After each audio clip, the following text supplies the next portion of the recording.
Can I request everybody to please go on mute? Thank you. Good afternoon, everyone. On behalf of Faridabad Management Association, I, Charu Smita Malhotra, invite you all to Abhivyakti, Tete Tete with global business leaders. We are doing season 1, episode 2 with Shilpa Ajwani today. Thank you very much, Shilpa ji, for accepting our invite and being here with us today. Thank you very much for that. Thank you for the invitation. Pleasure is all mine, Charu. Very much, Shilpa ji, and we look forward to having a very deep conversation with you today. We have here Saloni Paul. She is the president, Faridabad Management Association. To begin with, I request Saloni ji to please give presidential remarks. Over to you, Saloni ji. Thank you so much, Charu. And please make me the co-host so that I can just help moderate the meeting. Right. So, welcome everyone. On behalf of Faridabad Management Association, we are an affiliate of IMA, which is All India Management Association. I am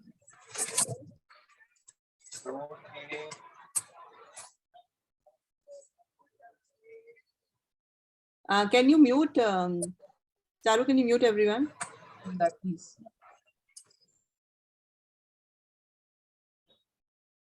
Yeah? Yeah. Raghavanji also. Thank you. So I'm really pleased to invite all of you to our brand new leadership series, Abhivyakti, which is TET with global business leaders, and this being season 1. At Faridabad Management Association, we are committed to recognizing and bringing the journeys of these very inspiring global business leaders to our audiences here, which comprise of business owners, entrepreneurs, professionals from MSMEs, and also the corporate world, so that all of us can learn from such inspiring leaders. Indeed, there is so much to learn from these achievers who have really gone beyond the mundane and manifested path-breaking extraordinary achievements, leading by example for their fellow beings and inspiring all of us to create new possibilities in our lives. So please join me in welcoming Ms. Shilpa Ajwani, founder, CEO, Uno Mantra. I am really delighted, Shilpa, for you to be here today and really looking forward to this session. So over to you, Charu. Thank you. Thank you very much. Once again, Shilpa ji, we welcome you to FMA. I think this is for the very first time you are in FMA company. So let me introduce you briefly. I think people know you by name, but let me do this small honors as well.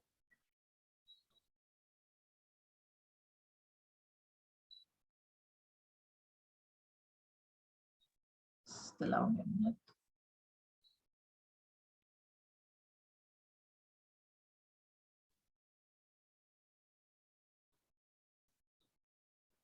I hope you can see my screen.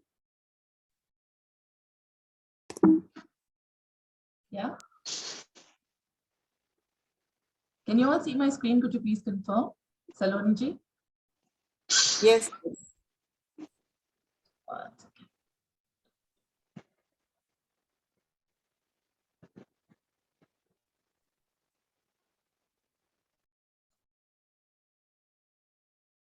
All right. Shilpa Ajwani. She is the founder and CEO of Uno Mantra, a business strategy consulting and leadership advisory firm that specializes in enabling consumer-centric and lifestyle businesses to grow sustainably. She is passionate about creating iconic brands, leaders, communities, and organizations using her positioning approach. She has also founded She Mantra, a community of women founders in the coaching and consulting domain. Shilpa has had an illustrious career of over 25 years with reputed MNCs and has earned a rock-solid reputation as a transformative leader. Among the many accolades that she has won was CEO of the Year 2017 conferred by the Economic Times Polymer Awards while she was leading Tupperware India as the managing director. She actively supports impact initiatives in creating inclusive workspaces, unleash entrepreneurial zeal, especially in women, and promote growth of communities that help to make our world a better place. She is a much sought after speaker, panelist, mentor, and advisory board member for startups.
This is just a compilation of all the good work Shilpa ji has been doing, and a lot you have been contributing to the society at large, Shilpa ji.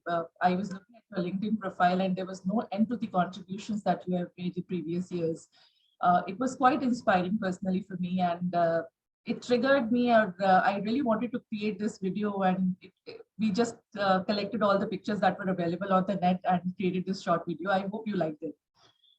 I loved it, Charu. Such a beautiful gesture. And you made me go back, in history lane and revisit a lot of my past talks and presentations. Thank you very much.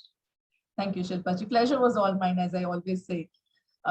Before we start with the discussion, I would like to thank all the members of Faridabad Management Association who have joined in, members of Rotary International, the Rotarians and Annies from Rotary Club of Faridabad Hasta. Once again, thank you very much. And from ISTD team has also joined in. Thank you very much, Rashwanti, for joining in. Okay, shall we start, Shilpa ji, with your permission? Absolutely, go right ahead. Shilpa ji, Uno mantra and per positioning, two very intriguing words, and you brought them together. We would all like to know what inspired you to build this brand. Charu, as the short video showed, there have been many avatars, many things that I've done in life. And I'm very proud of the 25 years plus corporate career that I built, achieved a whole lot of success from starting off as an international product manager to leaving the corporate world at the helm as the managing director. And then one thing is what made me do that. I said, life has been kind. I've been very blessed to see so much of success. Can my second act in life lead me to significance? So this is my journey from success to significance. And Uno Mantra is the baby born as an outcome of that. Uno Mantra, as you introduced to everybody, is my strategy consulting and leadership advisory firm. My passion is really to build iconic brands, leaders, communities, organizations. And the approach that we decided to adopt at Uno Mantra was called per positioning. I solidly believe that every individual on this planet, as well as every organization that we have created, comes with a unique purpose. So Uno Mantra enables organizations and brands to reveal that purpose, right? And once we reveal and articulate that purpose, we position the strategy based on that purpose. That purpose is unique. which makes your strategy come alive as unique. And that gives you a competitive advantage. The other beauty with that is that there is full alignment. Once you know your purpose and put that at the core as an anchor, then you can align your brand, your people, your go-to-market strategies, your consumer experiences, employee journeys, everything around that purpose. So that approach is called purpositioning. So Uno Mantra comes from a combination of two words, Uno and Mantra. Uno means number one. In our terminology, it means to become your best version, and mantra is strategy. So it's the strategy to become your best version based on your purpose. So that's our little story. Wonderful, Shilpaji. I think a lot of effort must have been put into while naming the organization and naming what is the purpose of Uno Mantra. It's purpositioning. Wonderful. And ladies and gentlemen, purpositioning it's not a dictionary word. I tried searching for it before coming to this particular discussion. So it's a new word that has been introduced to us. Thank you very much, Shilpaji. Shilpaji, everybody has a plan until they get punched in the face. Yes. Shilpa Ajwani, has it always been a straight road from childhood? Oh my God, Charu. I think, I can't even remember the amount of punches. Thankfully, none came from my parents or teachers. I like to imagine myself as a good child, acha bacha, achi bachi, right? Or a kabil beti. But life has its own way of bringing lessons to you.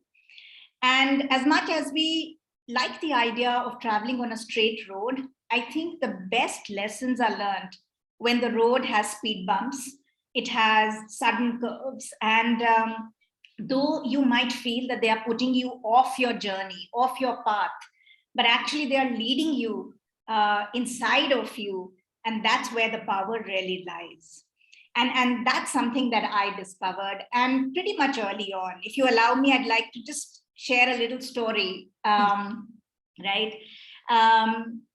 As a student and as a family, a child in class 12 is at a very sensitive stage. We know the boards have their own aura and own importance in our life. And somehow we like to think that the whole life depends on how we've done, in those examinations and what happens after that. So as I was growing up, I was someone who was nurturing a dream inside of me. And that dream was to become a doctor. I wanted to become a cancer specialist and find the cure for cancer, actually. Thankfully, I was good at science, good at biology, loved the subject. And I was preparing to be a medical doctor. And as life decided that I wasn't to travel on a straight road, just at that very sensitive juncture in my own life.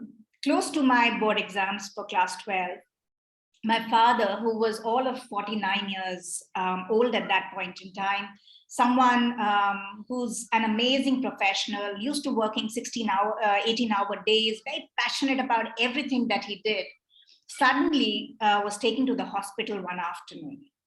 And life changed in many ways for us at that point in time.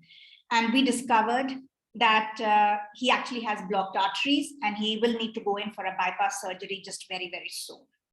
Now, that was the time where we were not really aware about heart ailments in India. We weren't very sure how big the surgery is. But what we knew was that it's not small. And it will impact everything around us. And I saw my mother become a superhuman of sorts at that point in time, leaving 2 young children, managing the hospital, all the relatives, the finances, all of that so beautifully. And she just said that you just focus on studies, everything will get managed. But you can imagine that, I think it was very difficult to focus. It was very difficult to put all my energies on nurturing my dream at that point in time. Right? I'm very attached to my father, and that's something which I think came out in all its intensity at that point in time. So while I did study, I did try to do my best. I just wasn't in the state of mind to give my medical entrances for that year. Because, a lot of my evenings, were spent in the hospital visiting my father. The day was all about studies or going to take my board exams. And, one of the conversations actually happened with my father's surgeon. And he said, "Why do you want to become a doctor?" So we had this very interesting conversation. And he said, "Well, looks like you'll be missing the medical entrances this year. You'll have to drop at least 1 year to appear again next year. Then 5 years after that is MBBS, then is MD. And young lady, I see a spark in you." He stopped in that AIMS corridor in the hospital and he said that. He said, "I want you to do something else with your life, because I know if you want to serve, there are a million ways you can serve. Becoming a doctor is only one of them." And I think that conversation stayed with me. I also had the deepest respect for him as somebody who saved my father's life, meant the world to us at that point in time. And when my results came out, though I couldn't give the medical entrances that year, my marks were really good. And I started to explore. And that's where I found a new subject called economics honors. And I was a science student. I was very hesitant, fearful, but I did apply. And my mother encouraged me and she said, "Go for it." And I did. And I didn't look back. They even said, "We will have to deduct a percentage because you're a science student. You've never studied economics before." Thankfully, I had good marks. I got through and loved the subject. This was the year 1991. India was liberalizing and a whole new world opened for me. And I understood that creating value as a business professional, as a corporate professional, as an entrepreneur is also a way of serving, not just becoming a doctor. And I didn't look back. And by the time I graduated, I was the president of the Economics Association for Lady Shri Ram College. So this young, unsure girl did graduate with honors and never looked back on life or career after that. So yes, it was a very big punch.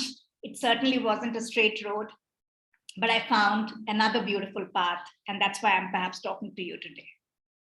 Wonderful, Shilpaji. I think it's very important for us to bounce back. And people always say about plan B. So we should always be ready with plan B, plan C, plan D for that matter, so that you have different choices and your life doesn't get stuck at one particular point in time. But yes, listening your life story, it's very inspiring, Shilpaji. And I can definitely say that you have been finding purpose in life from your childhood itself. So when you talked about what is the purpose or what is the value creation I can do, that's something that every individual should understand. Yes, we are living on this earth, but finding the value and the purpose in your life and what you are doing for the society is very important. Again, thank you very much for sharing this personal story with us, Shilpaji. They say that innovation cannot occur without failure, but failure is very scary, right? I think we should find another term for failure wherein it allows us to experiment, fall, and then rise up again. Wanted to check with you, Sir Shilpaji, what is the biggest challenge you had faced in your career, and how did you overcome it, and what did you learn out of it? There are many challenges that, of course, while building businesses of the scale that I had the fortune of building, one went through.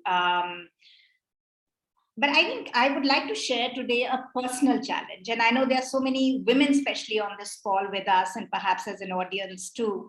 Though this equally will apply, what I will just share to men and women doesn't have a gender connotation to it, but it's just a small thing which many of us, when we go back and look at our careers, we'll realize that perhaps we did that too. So, like I said, I mean, I was doing very well in the corporate world, and especially with one of the organizations, I had the fortune of spending significant amount of years, did really well, and became a CXO, created beautiful outcomes in terms of, business, numbers, profit, building great, fantastic teams I was so proud of, and living up to the culture and values of that organization as well. And one day when I did approach my super boss and said that, I've been a CXO, do you feel that I can be a leader of this organization one day? I was very optimistic. He would say, yes, you're the one, because I enjoyed respect. I enjoyed love. I had been employee of the year several times, so all of those things had started to happen, and everybody around me told me that I'm ready. And I wanted to check with the person who was instrumental in making that happen. Now, his answer was another big punch on my face, Charu. And he said, well, Shilpa, I respect you. I personally have learned a lot from you. You are so responsible for creating all the success that we are enjoying. I really feel you're an asset for our team. However, I feel you'll be great as a number 2, but I can't really see you as a number 1. And when we started to, have a deeper conversation, I asked him that why not? And what are some of the things that I'm lacking? And that's where I understood that he couldn't have a convincing answer. And he himself didn't look convinced while trying to find reasons why I could not be that person. And all I wanted was feedback, right? That if I can't be, then let me know why. And if there's anything I can improve, I'm just happy to do that. But since I wasn't convinced, one thing I went back and introspected and realized that many of us are fantastic at working and working hard. We also create great outcomes, wonderful results. But most of us intentionally do not invest time, effort, and attention in building our personal brand, right? So it was a very valuable lesson, and I'm thankful to him for actually opening up my eyes to that. And I realized that if I don't stand up for myself, I don't act on this feedback that I have received, and I don't introspect, I will be doing injustice to myself and a lot of budding talent leaders who will come after me in this organization. And that's where I realized that our personal brand is our story. It's unique to us. And if we don't own our story and we don't share it with the world the way we want to, then others will write our story and share it the way they want to. Wow. And that's exactly what was happening, right? So I couldn't blame them. And it was a learning for me. I didn't blame myself. I didn't feel guilty, but I said, oh, aha, this is something that should have been done as well. And this is not about tom-tomming or showing off. This is really about sharing with people what you are doing, how you're doing it, and the results that you're achieving. And doing that consistently, not a one-off. And that's where I started to do that as well as a learning. And in a year from then, that conversation, I found myself as a managing director of another organization and went on to lead 2 different organizations and scale them beautifully, and love to work with the brands that I enjoyed working with at a strategic level as a CEO. So that's really, something I wanted to share, that a personal failure, so-called failure, converted into a great opportunity that took my life to a better place. Wonderful, Shilpa ji, once again. And ladies and gentlemen, I must say Shilpa ji is an influencer on LinkedIn, and she has around 25,000 followers. Am I right, Shilpa ji? Please correct me. Close to that, yes. 24,000. Yeah. I think LinkedIn is a very powerful tool that is now available with the professionals these days. And this is a great way to build our personal brand. And you're very right in saying that it's very important for us to showcase what our capabilities are, what we have done in the past, and what we can achieve going forward as well. Thank you very much, Shilpa ji.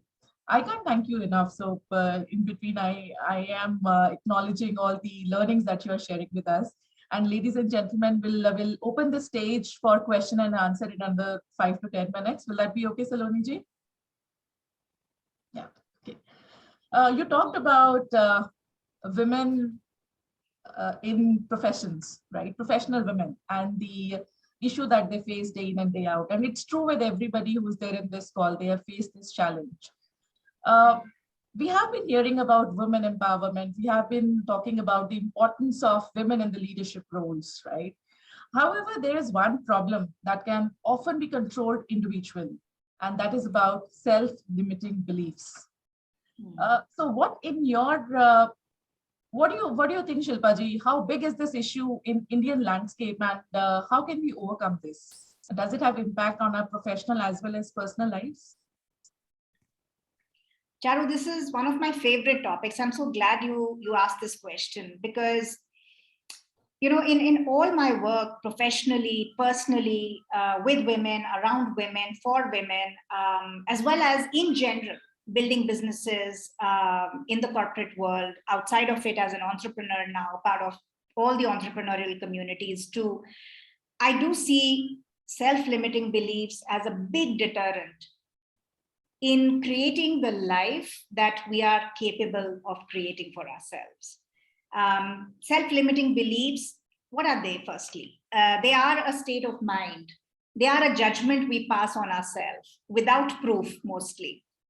And these beliefs really hold us back. They restrict us from achieving our full potential, right? And that potential could be personally, professionally. And I see this manifesting all the time in just the language, sometimes verbally, sometimes even non-verbally, where somebody will say, okay, so now we're opening up for question and answers. Who has the first question? And many will be thinking, I have this question and I want to ask this of Shilpa today. But what if everybody laughs at my question? I don't think it's a smart enough question. I don't think I'm good enough at asking and articulating it in like just 30 seconds or less. So from something as small as that to something as large as I'm not good enough to manage both a career and family. I'm not skilled enough to really apply for that job. I'm not confident enough that even if the company gives me that promotion, I'm going to do justice to it. I'm not a good mom. I'm not this. I'm not that. I'm too young. I'm too old for this. I'm, too underqualified for this. I think we are all the time talking to ourselves and reiterating these self-limiting beliefs. And they start forming at an individual level in our childhood. And they come because of all the experiences that we've had. Now, why we have them is also very interesting. It's your brain's way of supporting you and preventing you from getting hurt. So it's our safety mechanism. It's a coping mechanism, right? But how we are using it is also restricting us in our comfort zones. And since we are scared of stepping out of that and embracing new opportunities, immersing ourselves in beautiful life experiences, that's where we start to limit, and that's where these start to impact us. And they do impact women a lot more, not just in India, but this is a universal issue, Charu, where we see women not raising their hand in the professional world. And these are research statistics which say that men will raise their hand for another task or a promotion or a job opportunity when they are 60% ready for it. Women feel they need to be 110% ready to be able to even talk about getting that opportunity, right? So this is just one of the ways. And many times, we unknowingly harbor this conditioning, which is why the theme for this International Women's Day was Break the Bias. And a lot of those biases are nothing but stemming out of our own self-limiting beliefs. So we have them at a personal level, and then we've got centuries and centuries of conditioning as a society. So they are those gendered expectations as well, that girls can only do this and they can't do that. Now, what does that translate into? That girls are bad drivers. They cause accidents. So when you're sitting at the wheel, you automatically start with a disadvantage, knowing somebody's going to honk and pass the judgment. So they have it and you have it as an outcome also. So that's how they actually are a big deterrent in living the full life that we all deserve to live. Very well said, Shilpa ji. And there's another issue that is related to women. That's women who go on career break and who are qualified enough, but because of several reasons, marriage, childcare, or relocation, or serving the elderly in the family, because of these 3 or 4 reasons, they cannot probably get into their professional landscape, or they do not have this courage to step on that their professional careers post marriage or after career break. So what is your one message for these women, Shilpa ji? this topic is very close to my heart, and I would really like to convey your message to my friends and other ladies who are on career break and who I wish should revive their uh, a parallel way of living. It's not just about taking care of the family or the personal lives that they are into. It is also about finding your own self in this universe. So, Charu, they say that we are a country which has the highest number of women graduates sitting at home.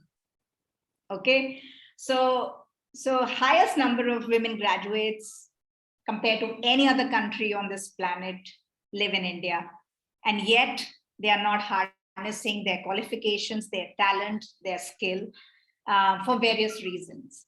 And you're right, we lose women in the corporate world to marriage, motherhood, and mobility. These are the 3 M's which classically have kept women away from the corporate world. And that's how India is seeing a shrinking percentage of women in the corporate world year on year. And perhaps we would be one of the fewest countries in the world where this percentage is not increasing, it's actually coming down for all the reasons that you just mentioned. So my message would be actually a very personal message. And this message is that if I can, every woman can. I was working till almost the last day of my pregnancy. And I remember I had to take a meeting. And when I reached there, the elevator was out of order. So, and the meeting was in a conference room on the 8th floor, if I remember right. And I chose to climb up those 8 floors. I did exert myself, perhaps, should have perhaps looked at myself and my situation, but I'm a determined kind of a person. And I said, I can do this. And I was feeling very fit and strong that day. In just a few days after that, I actually gave birth to a premature baby. And that premature baby actually grew up with a working mom who went back to work just 3 months after delivering him, with all the guilt that any other mom would have, right? So I'm as human as anybody else. Great support from my husband and elders around who encouraged, because the company needed me at that point in time. And we had a breakdown of sorts in the Eastern region. I was not directly responsible for it, but my managing director was very keen that I come in and, fight that fire. And we did. And today, till today, it's one of the most robust, strongest regions for that organization, right? So if I had sat at home, imagine the value creation I was talking about wouldn't have happened. Now, what happened to this little premature baby, right? I could have just been with him and ensured that he had a great life. And that would have been the purpose of my life also, perhaps. But I really decided, and people around me said, you have the qualification, the skill, the talent, don't look back. Babies grow up. And then all the love that you have might turn into resentment, because then we feel that, we had to give up our careers for this child. And whether we say it or don't, somehow that feeling never leaves a woman, right? And I'm saying, if I can, you can. That baby grew up and scored a 99.25% in his board exams in class 12. He is sitting right now in London studying law at King's College, London. And that baby has done me very, very proud because he knows how to manage himself. He worked independently. Not for a day have I sat down and taught him anything really. And those are some wise lessons that he learned. And I'm sure when he looks at women, he sees them as people who deserve equity, equality, respect, dignity, and the ability to fulfill their own dreams. So don't shrink to accommodate other people. Have open conversations, ask for support, and there are amazing careers out there. There's so many companies having back to work programs, which are amazing, which didn't exist at our times. The maternity leave is now 6 months, which didn't exist at that point in time. Employers are much more friendly, and the opportunities are many. whether you go for a flexi opportunity or a full-time opportunity, I would just say go for it. Babies do grow up. Wonderful, Shilpaji. And it was good to know that your son is very proud of you. And it's very important. Like, I think that feeling of pride is very important in our kids as well. And they start respecting women equally when they see their mother performing at such a level and contributing equally towards the personal as well as professional fronts. So that's again very important. Thank you for sharing that. One last question, Saloni ji, and then probably we can open the platform. What do you suggest? Do we have time for one last question? Absolutely. We have time. Even Right. 2 more questions. Right, Saloni ji.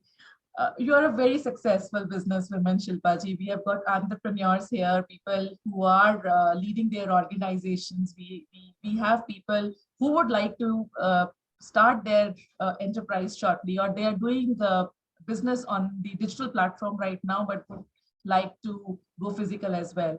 So what are the key blockers that can get in the way of the entrepreneurs, new or seasoned business owners, in driving outstanding results, especially in this VUCA world, Shilpa ji? Would like to listen to your take on this. Sure.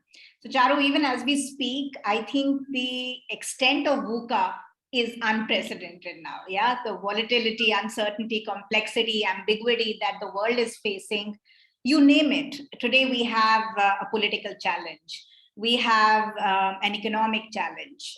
We have environmental challenges. So these are unprecedented in terms of the scale of challenge that we are facing, even as a species, right, on this planet. On top of that, an entrepreneur's journey isn't an easy one, right? There are certainly no straight roads there, and there are lots and lots of punches along the way, most of them unexpected. And that's where resilience is so key to ensuring that entrepreneurs succeed. And it's becoming a life skill as well as a business skill today. Especially as we emerge post the pandemic, the definition of resilience has also undergone a change now. And I'd like to just mention this for this forum. This is a management, forum, and very, very qualified, people here. So I really want to just emphasize that when we speak about resilience today, we speak about it in 4 ways. Resilience today is the ability for an individual or an organization to anticipate, right? To anticipate, to plan for, to deal with, and to emerge from unforeseen challenges, right? Earlier, it was just enough perhaps to have the ability to bounce back, right? So when there's a challenge, I have to have it in me to be able to bounce back. But no longer does that suffice. And that's where a lot of entrepreneurs are facing burnout, stress, constant action required, because you need to also be smart in anticipating unforeseen challenges, planning for them already, like you said, plan A, plan B, right? And certainly dealing with those when we face them to emerge stronger. Right. Now, what happens, coming to what really stops or is a deterrent again for entrepreneurs to scale? It is said that this is the easiest time in our history to start up a business or build a brand, okay? Easiest time to launch, but the most difficult time in our history to scale a brand or an organization. Yes, and in that difficulty is where we see a lot of entrepreneurs failing. Now, what are some of the things that really happen?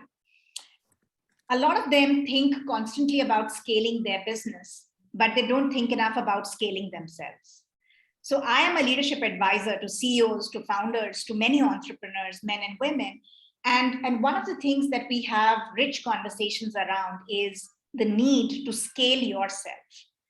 Because failure can happen if you don't have the right mindset or the right skill set or the right tool set to be able to nurture your business for the stage that business is in, right? So constantly look at how do you scale your mindset, your skill set, and your tool set. because enabling yourself will enable your business to grow. That's the first thing. The second thing is many of them start with a purpose, but because life happens and every day gets challenging, they somehow lose sight of that purpose. And purpose is like that anchor for the ship, which helps it to stay rock solid even in the worst of storms. And the business world is like a stormy ocean. So if you lose your anchor, that's where the possibility of losing your business exists. So use your purpose as an anchor, go back to it, and you'll ignite yourself, you'll motivate yourself, and you'll feel excited to get into the flow state of building once again. So that's the second thing, anchoring yourself in your purpose. The third thing is a lot about self-care. And it is so important to constantly look at, your own self. What do you do in terms of when you're not working? Are you relaxing enough? Do you have hobbies? Do you know people outside of work as well? Because as an entrepreneur, the wrong notion is you have to be 24/7. But what I say is the third point really is connect back to your power source, right? We don't forget to charge our mobiles. We can't live a second on a discharged mobile, right? How can we afford to discharge our own energies and deplete ourselves? So think about that you start a day, a new day with your energies here. And during the day with all the challenges, setbacks, problems facing, it starts to deplete because you're fighting constantly. But if you don't plug in, how will you face another day?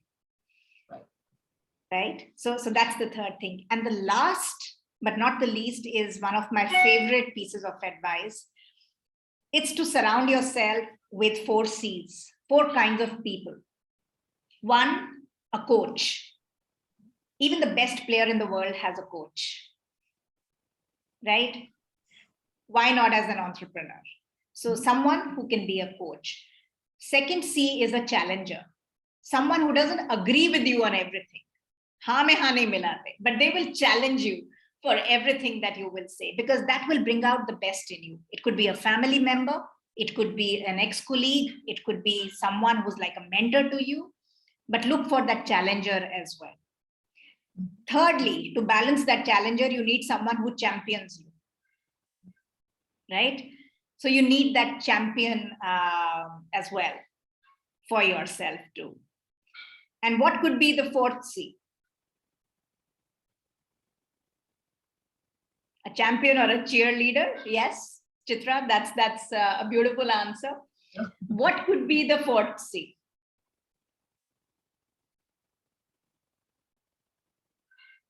Community. A community. Wonderful. Yes, a community of people who will give you that safe space to go out, to share, to recover, to see that you're not alone in this. Right? So the 4 C's will ensure that you stay in good health, mentally, physically, emotionally, and continue to build on the skill set that will make you a successful entrepreneur. Wonderful, Shilpa ji. Not just for entrepreneurs, I think for every professional, these points are very relevant. Scaling yourself. For failing, be sure that you have the right mindset, skill set, tool set, stay with your purpose. Self-care, which you said, it's very important. Connect back to your power source, so whether it is your family, your kids, or anything else that can charge you. And surround yourself with 4 C's: coach, challenger, champion, community. Wonderful, Shilpa ji. I think that's a great lesson for all of us here today. On this note, I will probably hand it over to Saloni ji for Q&A round. I request anybody who has questions for Shilpa, and I'm sure you must be having a lot of questions for her. And do not restrict yourself, as Shilpa also mentioned. There should not be no self-doubt. So Saloni ji, over to you for this Q&A round. Thank you. Thank you so much, Charu, and such a pleasure listening to you, Shilpa, as always. Pearls of wisdom. Thank you. We have a question from Yashwant. And he says, great insights, Shilpa ma'am. And the question is, as per the Global Gender Gap Report of 2021, that was published by the World Economic Forum, India is ranked at 140 out of 156 countries. As a leader, if you were in command, what steps would you take to balance this key indicator? Thanks for the question and the appreciation, Yashwant. So I can just share a live example of what I did. So in my last assignment in the corporate world, as I came into the organization, I found myself to be leading an organization where I was the only woman in the leadership team. And in a few years when I was leaving, we had a 50-50 gender balance within the leadership team, also in the entire organization. And that just didn't happen because of me, but it really was in terms of someone needs to come in, believe that this is important, and become a catalyst. And then there are other smart people.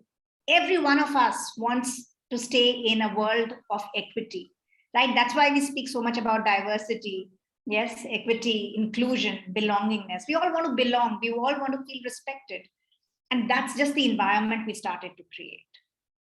And today, there are so many organizations taking very viable steps by first creating an awareness that we want to be that kind of a place, a workplace where everybody is welcome,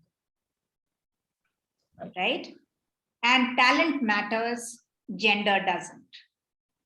So if we can start with that premise and start to adopt policies which by and by create that awareness in the entire organization. It's not just enough to have quotas for women. I strongly believe that. You need to have a very robust policy framework. Because what I just don't like is the idea of somebody being called a diversity hire. You know, they don't like it, others don't around them like it. You know, the men start to feel they are taking an opportunity from us. Why does she need to work? Her husband's already working. I am the sole, breadwinner in my family. This position should have been mine. Why did it go to her? So you create a whole lot of bad blood if you start doing a lot of things artificially. So I really feel we need to create that whole environment within organizations where we see this as a hallmark of our collective success, right? I can be successful when I make you successful, and together we'll be successful. We'll collaborate for that success. So I really feel that that's something that organizations need to wake up to. There's enough and more financial data. For those who don't understand this at an intuitive level, we have all the logic available today, so much of financial data available that where there is a gender equality in an organization, the financial outcomes are superior, and not just for a year, but for several years. You look at stock market valuations, returns, profitability, attrition, so many of these aspects. And post-pandemic, a lot of leadership attributes, which were thought to be feminine and maybe nice to have, but not must have suddenly become must-have attributes. We spoke about resilience. For resilience to happen, you need empathy. You need a sense of collaboration, right? Nobody can do it alone. You need critical thinking. You need people who understand this effectively. And that's where the only way for survival will be to be diverse. So long answer, Yash, for you. That it's a topic I'm deeply passionate about, and I've done a whole body of work practically on it. So I talk with some experience on that. Yes, thank you, and thank you for the question. Thank you. Yes, Shilpa is a champion, a D&I champion, and we all know that. So this question great question, Yashwant.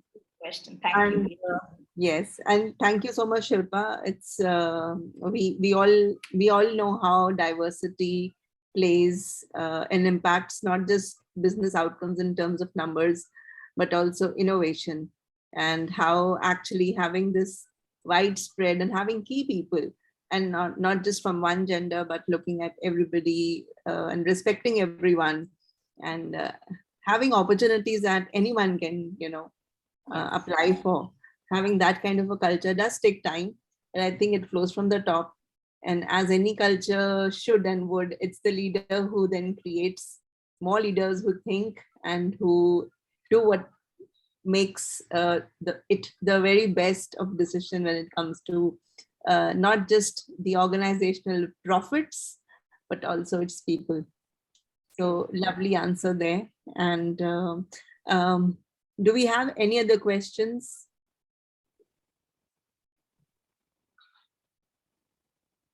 Please raise your hand if there is a question. Then I don't see one in the chat box, but happy to put it to Shilpa.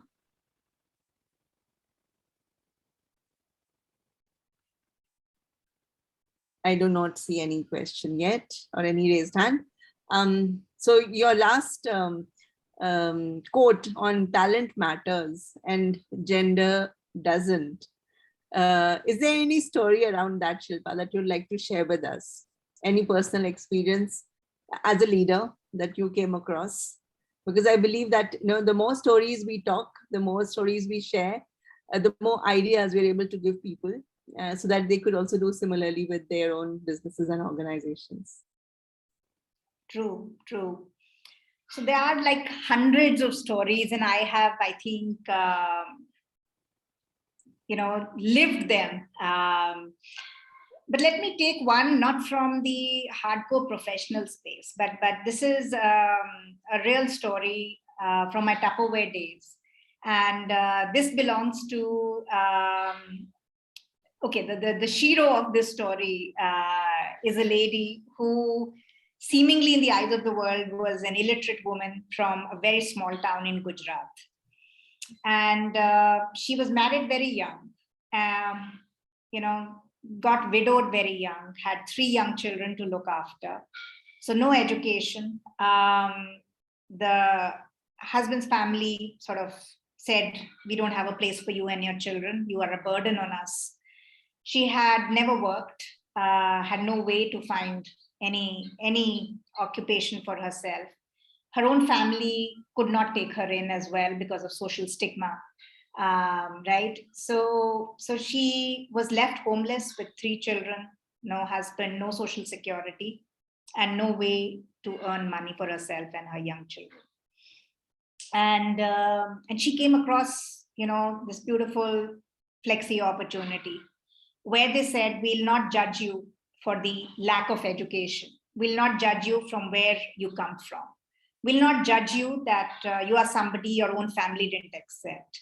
We won't judge you that you won't work hard because you have 3 children to look after. We wouldn't judge you that you have never worked before. We'll give you an opportunity, and you need to just ensure that you stay true and committed to utilizing this opportunity. One thing we can assure you that if you do, the opportunity will work miracles in your life as well. And that's where she came into a community. And that's why I'm such a believer in community, that, when your own families sort of let you just go when you need them the most, she found nurturing, love, support. And in a few years from then, I was asked to fly to Mumbai for a big event. And that was my only agenda for that day. And it was a huge auditorium. 3,000 plus people had come. And our only purpose was to felicitate her for her success. And when she stood to speak that day, not a person in the audience would have known that this is a lady who a few years back had no education, no so-called family, and no reason to live, honestly, apart from her 3 young children. The children came on stage. They all had tears in their eyes. I was crying, standing with a bouquet of flowers, because the applause for her, the standing ovation for her wouldn't stop for me to be able to get a picture with her and hand over the award and the flowers to her. She is now earned for herself 2 apartments, cars, facilities, a financially secure future.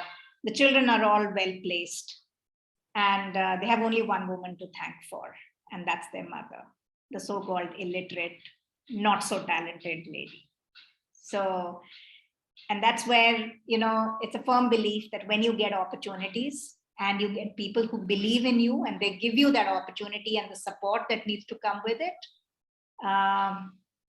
women will not look back. And when one woman does well, she'll make sure that everybody around her also gets uplifted. It's not just for herself or just for her children. So today, by just her example, she became such a role model that every woman around her felt safe to take risks, to attempt something new in their lives, to leave small towns and to think about coming to a Mumbai. What did she have to lose? But if we don't give our women the opportunity, we'll not have stories like this emerging. We need these role models, and each of us can play a role here in enabling that to happen. Right. Wow, Shilpa, such a powerful story. And I can just feel how, how it would have been at that moment for you. Oh my God, I still get goosebumps, Yes. I am getting those too right now, just listening hearing you speak about it. Yeah. So yes, it's about opportunities and also about applying yourself with 100% faith and conviction, and not looking back but looking ahead. True. And rising above. Wow, really nice. Thank you so much, Shilpa. It was lovely to have you. And I think if we have any questions, we can take one now. We're just towards the end of our special session with Ms. Shilpa Ajwani, founder CEO of Uno Mantra.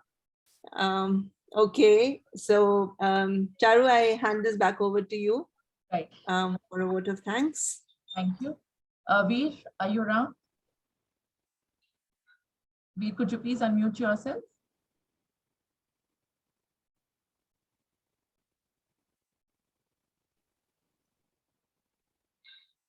I think Salonji is having trouble unmuting himself. So on behalf, I'll probably extend the vote of thanks to Shilpa. Again, on behalf of Faridabad Management Association, Shilpa ji, on behalf of Saloni ji and the entire team who's present here today, it has been a very fulfilling experience, a very, very interesting evening. The things that you have shared with all of us, it's going to stay with us for a very long time. And as somebody just mentioned in the chat window, it was no big yarn. It was something which is very important for us to live passionately, finding the purpose, finding the value, not just for yourself, but for the society at large. The stories that you have shared with us, that shows us how true you are to yourself and to the people who you are serving. It has been a pleasure, Shilpa ji. Once again, thank you very much for giving us your precious time and spending this nice evening with us on FMU platform. Thank you very much. Thank you very much to each and everyone here. And we would like to host you someday in the physical event, probably Saloni ji, probably next quarter we can plan for an event where we can have Shilpa ji in Faridabad with all of us here today. It will be a pleasure, Shilpa ji, if you join us physically in Faridabad sometime in near future. Sure. Pleasure will only be mine, Charu. Thank you so much again for the video, for all your gracious comments and appreciation. Saloni for the invitation. I just wish so much good luck to FMA. May you continue to grow in impact and influence. And I'll be very happy to come and visit you in Faridabad as well physically. Hi, this is Tyagarajan. Shilpa ji, it was a very interesting journey. The presentation was very fabulous, and it was your success has always been due to your passion and determination, and wishing you all the best, and we want to see you again here. Thank you. Thank you so much, and have a really nice train journey. I miss being on a train for very long now, so you enjoy yourself. Thank you. Right.